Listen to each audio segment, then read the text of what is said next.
এখন আমাদের দায়িত্ব হলো তিনটা: ঘর সংসার, সংসদ এবং রাজপথ। এই তিনটা কর্মক্ষেত্রে আমরা ইনশাল্লাহ লড়াই করে যাব।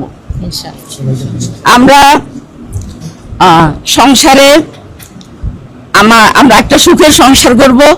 আমরা আমাদের শিশুদেরকে গড়ে তুলব জাতির ভালো নাগরিক হিসাবে এবং একজন ভালো মানুষ হিসাবে, আল্লাহর বান্দা এবং বান্দি হিসাবে।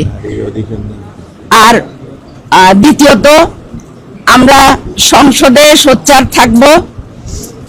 সংসদ হলো জাতির নির্বাচিত প্রতিনিধিদের নিয়ে। সুতরাং জাতির আশা-আকাঙ্ক্ষা, বিশেষ করে নারীদের আশা-আকাঙ্ক্ষা যাতে প্রতিফলিত হয় এই সংসদের মাধ্যমে, সেই সংগ্রাম আমরা চালিয়ে যাব ইনশাআল্লাহ।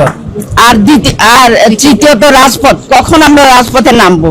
যখন আমরা দেখব যে সংসদের মাধ্যমে আমাদের জাতির আশা পূরণ হচ্ছে না এবং নারীর সম্ভ্রম, মর্যাদা, অধিকার হচ্ছে না, তখন আমরা রাজপথে নামতে বাধ্য হব।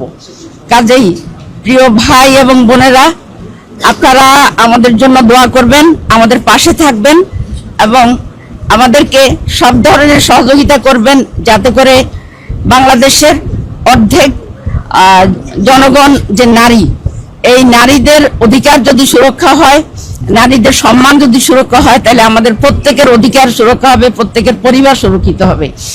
আল্লাহ আমাদের সহায় হন।